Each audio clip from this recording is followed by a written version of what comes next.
안녕하십니까. 코로나19 통합뉴스룸 5시 뉴스입니다. 오미크론의 확산세로 코로나19 신규 확진자가 14,000명대를 기록한 가운데 다음 달 3일부터는 동네 병의원 1,000여 곳도 진단검사와 치료에 참여하기로 했습니다. 방역당국은 오미크론 변이에 대한 과도한 불안은 불필요하다고 강조하고 설 연휴 이후 위중증 환자 상황과 의료체계 등을 고려해서 거리 두기 방침을 다시 판단하겠다고 밝혔습니다. 정윤욱 기자가 보도합니다. 오늘 0시 기준 코로나19 신규 확진자는 14,000여 명. 코로나 발생 이후 처음으로 하루 확진자가 10,000명을 넘은 어제보다 1,500여 명 더 늘었습니다. 위중증 환자는 350명으로 하루 사이 35명 줄었지만 전국의 재택치료 환자는 어제보다 15,000여 명 늘어 42,000여 명으로 집계됐습니다. 이런 가운데 설 연휴가 지난 다음 달 3일부터 전국 동네 병의원 1,000곳 이상이 검사와 진료, 치료에 나설 것으로 보입니다. 대한의사협회는 오늘 기자회견을 열어 동네 병의원들은 코로나19 진료의원으로서 신속 항원 검사를 통한 진단과 확진 이후 경증 환자에 대한 재택 치료까지 맡는다고 밝혔습니다. 몇천 개 정도의 의료기관이 참여를 해서 전국적으로 우리 국민들이 병의원을 찾아가는데 거리적으로 크게 힘들지 않도록 하는 것이 이제 목표입니다. 방역 당국은 지금까지 경험해보지 못했던 대규모 확진자가 발생하겠지만 오미크론 변이는 중증도가 낮기 때문에 과도한 불안은 불필요하다고 강조했습니다. 최근 발생은 경증 또는 무증상이 많은 40대 이하에서 주로 발생하고 있어 중증 치료 역량은 현재 유지하고 있습니다. 방역 당국은 아직까진 의료 체계가 감당하는 수준이라며 가급적 사회적 거리 두기 강화 조치 없이 이번 오미크론 유행을 관리하는 게 목표라고 밝혔습니다. 그러면서 설 연휴 이후 위중증 환자 상황과 의료 체계 등을 고려해 거리 두기 방침을 다시 판단하겠다고 밝혔습니다. KBS 뉴스 정은욱입니다. 입시 비리 혐의 등으로 기소된 조국 전 장관의 배우자 정경심 전 동양대 교수에 대해 대법원이 징역 4년의 실형을 확정했습니다. 검찰이 수사에 착수한 지 2년 5개월 만인데요. 핵심 쟁점이었던 동양대 P씨에 대해서 재판부는 증거 능력이 인정된다고 밝혔습니다. 김민철 기자가 보도합니다. 대법원 2부는 조국 전 법무부 장관의 배우자 정경심 전 동양대 교수의 상고심에서 징역 4년에 벌금 5천만 원을 선고한 원심을 확정했습니다. 재판부는 총장 직인 등 핵심 증거가 발견된 동양대 P씨의 증거 능력을 인정했습니다. 앞서 대법원 전원합의체는 피의자가 소유 관리하는 정부 저장 매체 등을 제3자가 임의 제출하는 경우 소유자인 피의자에게도 참여권을 보장해야 한다고 판결한 바 있습니다. 이에 따라 정 전 교수 측은 동양대 조교가 제출한 P씨의 증거 능력을 부인해왔습니다. 하지만 재판부는 피의자의 소유 관리에 속하는 정보 저장 매체는 피의자가 압수수색 시기까지 현실적으로 지배 관리하면서 관리 처분권을 보유 행사한 경우라고 전제했습니다. 그러면서 해당 P씨는 동양대가 3년 가까이 강사 휴게실 내에 보관하면서 동양대 측이 포괄적인 관리 처분권을 사실상 갖고 있었다고 판단했습니다. 이어 P씨에서 추출된 증거의 증거 능력을 인정한 원심 결론은 정당하다고 판시했습니다. 앞서 정 전 교수는 2019년 9월 딸 조민 씨의 동양대 표창장을 위조한 혐의로 기소됐고 같은 해 11월에는 자본시장법상 허위 신고와 미공개 정보 이용, 금융실명법 위반 등 14개 혐의로 추가 기소됐습니다. 1, 2심에서 자녀 입시 비리 혐의는 모두 유죄 선고를 받았고 사모펀드와 증거인멸 혐의는 일부 유죄가 인정됐습니다. 이번 대법원 판결은 서울중앙지법에서 진행 중인 조 전 장관 부부의 입시 비리 혐의 재판에도 영향을 줄 전망입니다. KBS 뉴스 김민철입니다. 환경부 블랙리스트 사건으로 기소된 김은경 전 환경부 장관에게 징역 2년의 실형이 확정됐습니다. 대법원 3부는 오늘 직권남용 권리행사 방해 등 혐의로 기소된 김 전 장관에게 징역 2년을 선고한 원심을 확정했습니다. 또 같은 혐의로 함께 기소된 신미숙 전 청와대 균형인사비서관에 대해서도 징역 1년에 집행유예 3년을 선고한 원심을 확정했습니다. 두 사람은 박근혜 정부 때 임명된 환경부 산하 공공기관 임원들의 사표를 받아내고 그 자리에 청와대 등이 내정한 인사를 임명한 혐의로 재판에 넘겨졌습니다. 검찰의 증인 회유 논란이 불거졌던 김학의 전 법무부 차관의 뇌물 혐의 사건 파기환송심에서 무죄가 선고됐습니다. 서울고등법원은 오늘 특정범죄 가중처벌법상 뇌물 혐의 등으로 기소된 김 전 차관의 파기환송심에서 무죄를 선고했습니다. 재판부는 논란이 됐던 증인 최모 씨의 진술과 관련해 진술의 일관성이 없고 진술이 변경된 경위에 관한 설명 역시 객관적으로 상당하지 않다며 신빙성을 인정하지 않았습니다. 또 검사와 사전 면담하는 과정에서 증인이 진술 조서를 제시받았다며 이는 답변 유도나 암시가 될 수 있다고 지적했습니다. 김 전 차관은 건설업자 윤중천 씨나 사업가 최 씨로부터 뇌물을 받은 혐의로 재판에 넘겨졌습니다. 국가정보원 등을 관할하는 국회 정보위원회의 회의 내용을 비공개하도록 한 국회법 조항에 대해 헌법재판소의 위헌 결정이 나왔습니다. 헌재는 오늘 국회 정보위 회의는 공개하지 않는다고 정한 국회법 제54조의 2, 제1항이 헌법에 어긋난다며 A씨가는 헌법소원 사건에서 재판관 7대2 의견으로 위헌 결정했습니다. 헌재는 특정 내용의 국회 회의나 특정 위원회의 회의를 일률적으로 비공개한다고 정하면서 공개의 여지를 차단하는 것은 헌법 제50조 1항에 위배되는 것으로 청구인들의 알 권리를 침해한다고 밝혔습니다. 오늘 오전 북한이 동해상으로 단거리 탄도미사일로 추정되는 발사체를 발사했습니다. 북한의 이번 미사일 발사는 올 들어서 6번째로 우리 군은 감시와 경계를 강화한 가운데 발사체에 대한 정보를 분석하고 있습니다. 정유진 기자가 보도합니다. 합동참모본부는 북한이 오늘 오전 8시와 8시 5분쯤 단거리 탄도미사일로 추정되는 발사체 2발을 발사했다고 밝혔습니다. 발사 지점은 함경남도 함흥 일대로 파악됐고 사거리는 약 190km, 고도는 약 20km로 탐지됐습니다. 미사일은 함경북도 길주군 앞바다의 바위섬, 이른바 알섬을 타격한 것으로 알려졌습니다. 발사체의 세부 재원과 특성은 한미 정보당국이 정밀 분석 중입니다. 군은 북한 미사일 동향을 실시간으로 감시하고 있었으며 추가 발사에 대비해 관련 동향을 추적 감시하면서 대비 태세를 유지하고 있다고 밝혔습니다. 북한의 이번 미사일 발사는 올 들어 6번째로 지난 25일 순항미사일 발사에 이어 이틀 만입니다. 북한은 지난 5일 극초음속 미사일이라고 주장한 탄도미사일을 발사한 것을 시작으로 올 들어 탄도미사일만 4차례 발사했습니다. 이에 미국 바이든 정부가 추가 독자 제재에 나서자 북한은 대미 신뢰 조치를 전면 제고하고 핵실험과 대륙간 탄도미사일 시험 발사 중단을 철회할 뜻을 내비쳤습니다. 오늘 미사일 발사는 북한이 대미 강경 입장 발표 이후 유엔 안보리 결의 위반에 해당하는 탄도미사일을 또다시 발사하면서 무력 시위 수위를 한층 높인 것으로 분석됩니다. 정부는 NSC 상임위원회 긴급회의를 열고 북한의 연속된 미사일 발사는 한반도 평화를 바라는 국제사회의 요구에 반하는 것으로 매우 유감스럽다는 입장을 거듭 밝혔습니다. KBS 뉴스 정유진입니다. 지난 2016년 단행된 개성공단 전면 중단 조치는 재산권 침해와 적법 절차 위반에 해당하지 않는다는 헌법재판소의 판단이 나왔습니다. 헌재는 오늘 개성공단 투자기업들이 개성공단 운영 전면 중단은 위헌이라며 낸 헌법소원 심판 청구를 재판관 전원 일치 의견으로 기각했습니다. 헌재는 개성공단 중단은 국제평화와 안전 유지를 위한 국제적 합의에 이바지하기 위한 조치라며 헌법과 법률에 근거한 조치로 봐야 한다고 판단했습니다. 박근혜 정부는 북한의 4차 핵실험 등에 대응해 지난 2016년 2월 10일 대북 제재 차원에서 개성공단 가동의 전면 중단을 발표했습니다. 광주 화정 아이파크 붕괴 사고가 일어난 지 17일째입니다. 현장에서 오늘 새로운 실종자 1명이 추가로 발견됐다는 소식 들어왔는데요. 현장 취재기자 연결합니다. 네, 김민혁 기자, 실종자 발견 소식 전해주시죠. 네, 수색 작업 중 실종자 1명이 추가로 발견됐습니다. 그제 실종자가 발견된 지 이틀 만의 일인데요. 오늘 실종자가 발견된 곳은 28층입니다. 중앙사고수습본부는 오늘 오전 11시 50분쯤 무너진 건물 28층에서 잔해물을 제거하던 중 실종자를 찾았다고 밝혔습니다. 내시경을 통해 확인을 했고 잔해물이 겹겹이 쌓여 있다고 밝혀 이번에도 이른 시간 내 구조는 어려워 보입니다.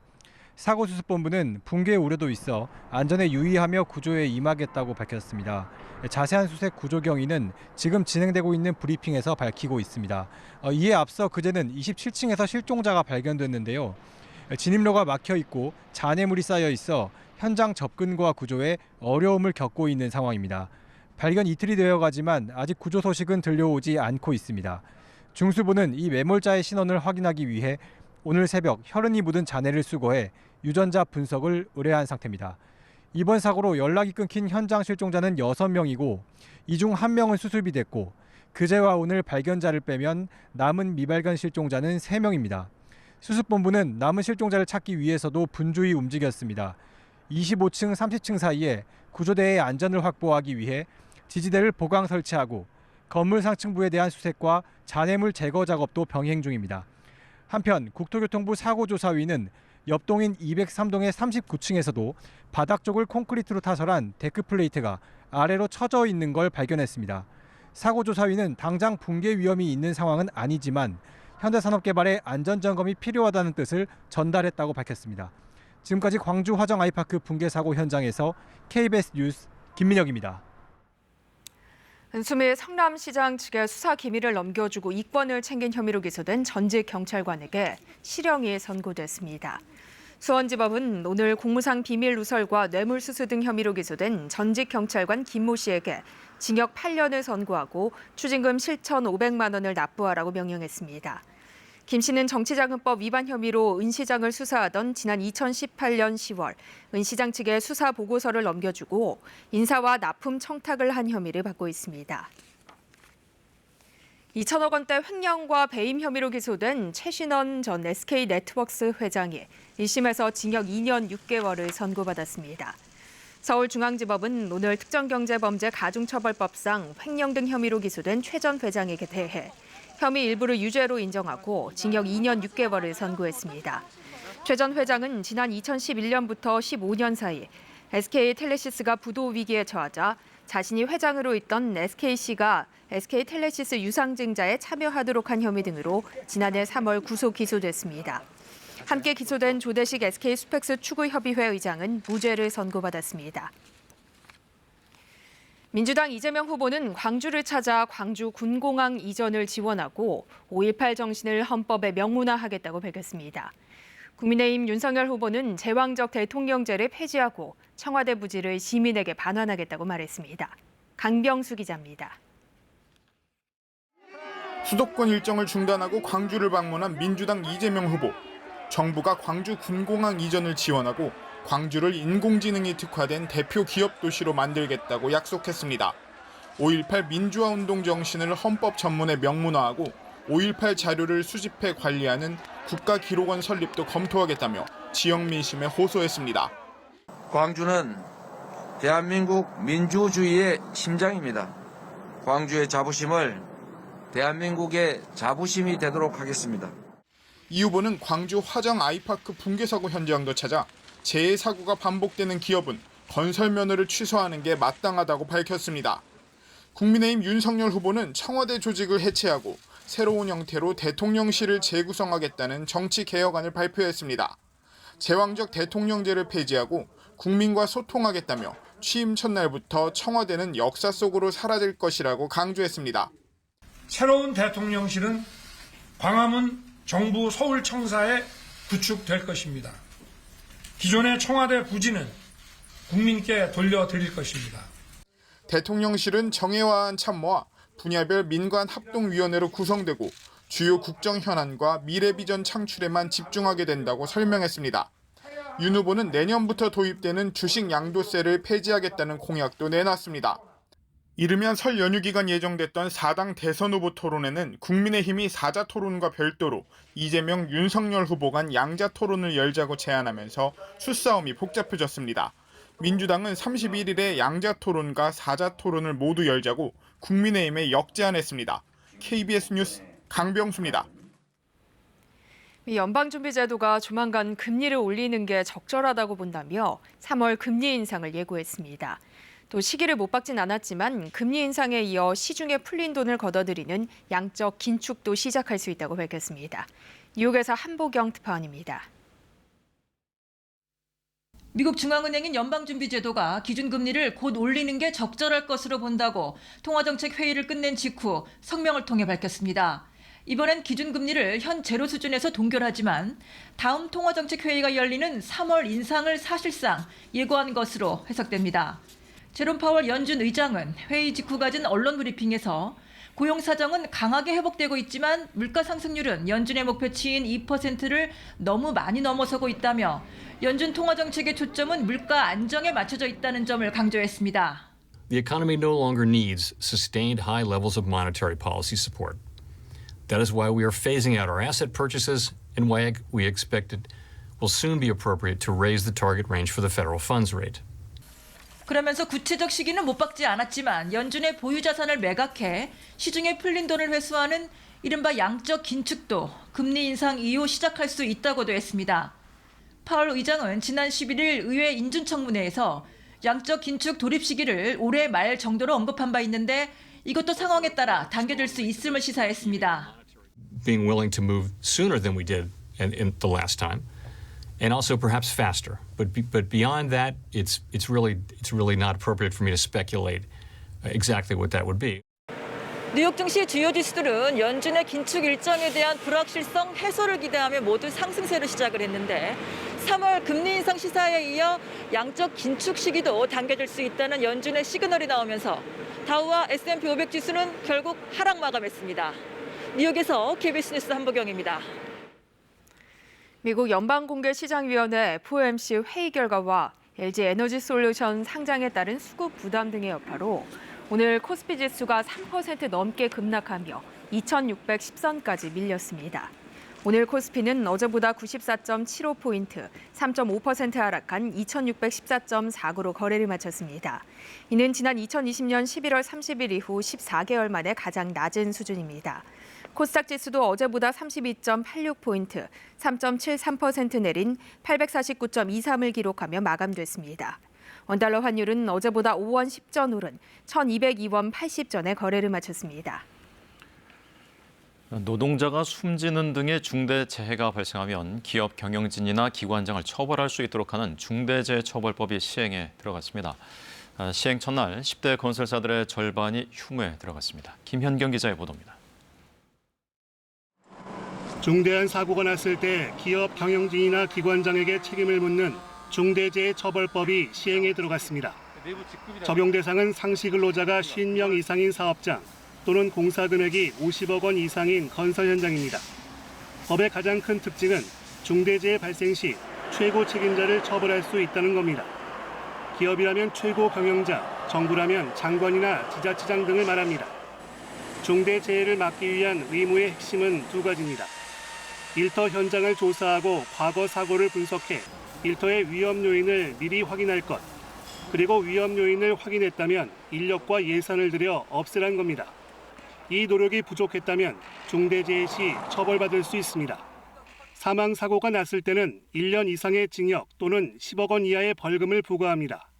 징역형의 상한선이 아니라 하한선이 정해진 점이 특징입니다. 고의나 중과실이 확인되면 손해액의 최대 5배까지 징벌적 손해배상을 해야 할 수도 있습니다. 시행 첫날인 오늘 10대 건설사 중 절반이 휴무에 들어갔습니다.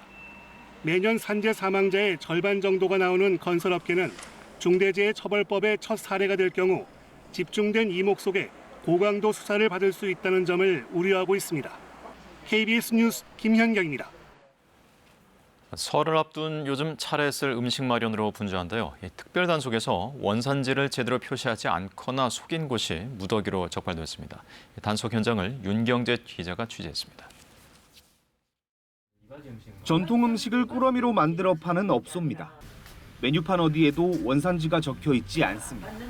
말씀으로 다 해드리고 손님들이 다 물어보시기 때문에 저희가 다 해놓고. 경남 김해시의 한 식육점, 국내산 1등급으로 표시해 돼지고기를 팔고 있습니다. 선명한 선홍빛의 질 좋은 삼겹살로 단속반도 속을 뻔했지만 히트로 검사하니 외국산을 나타내는 한 줄이 뜹니다. 냉장고에는 칠레산 돼지고기가 상자째 들어 있습니다. 칠레산 삼겹살을 국내산으로 둔갑해 판매한 겁니다. 장사가 안 돼서 처음이다 보니까 죄송합니다. 전통시장도 원산지 표시가 허술하기 마찬가지입니다. 식육점 주인은 국내산만 취급한다고 자랑하지만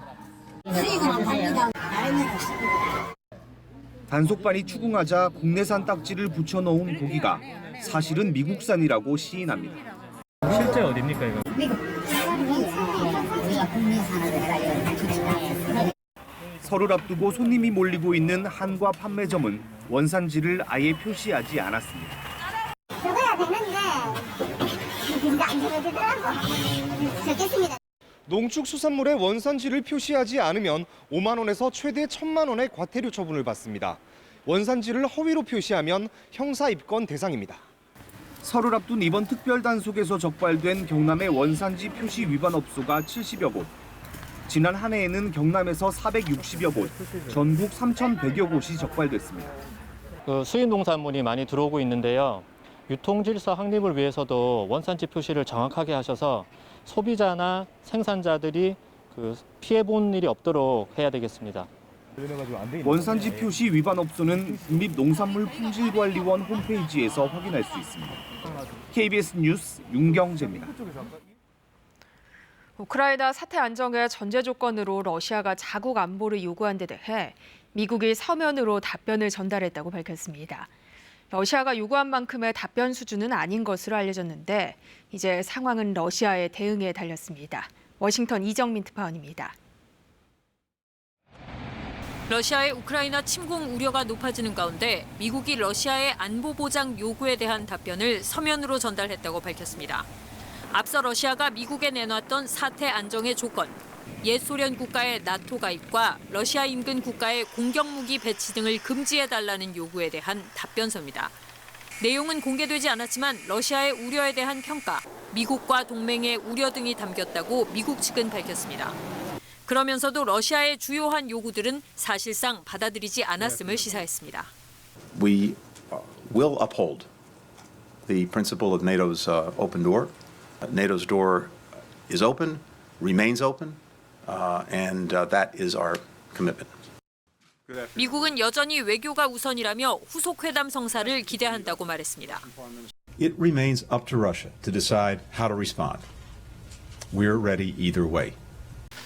미국과 러시아가 논의를 이어갈 수 있을지는 아직 미지수입니다. 앞서 러시아는 미국의 서면 답변에 건설적인 반응이 없을 경우 구체적 대응 조치를 취하겠다고 밝힌 바 있습니다.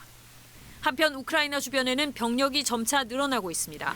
미군과 나토군의 증강에 이어 우크라이나와 접한 루마니아도 나토 주둔군 규모 확대를 논의 중이라고 밝혔습니다.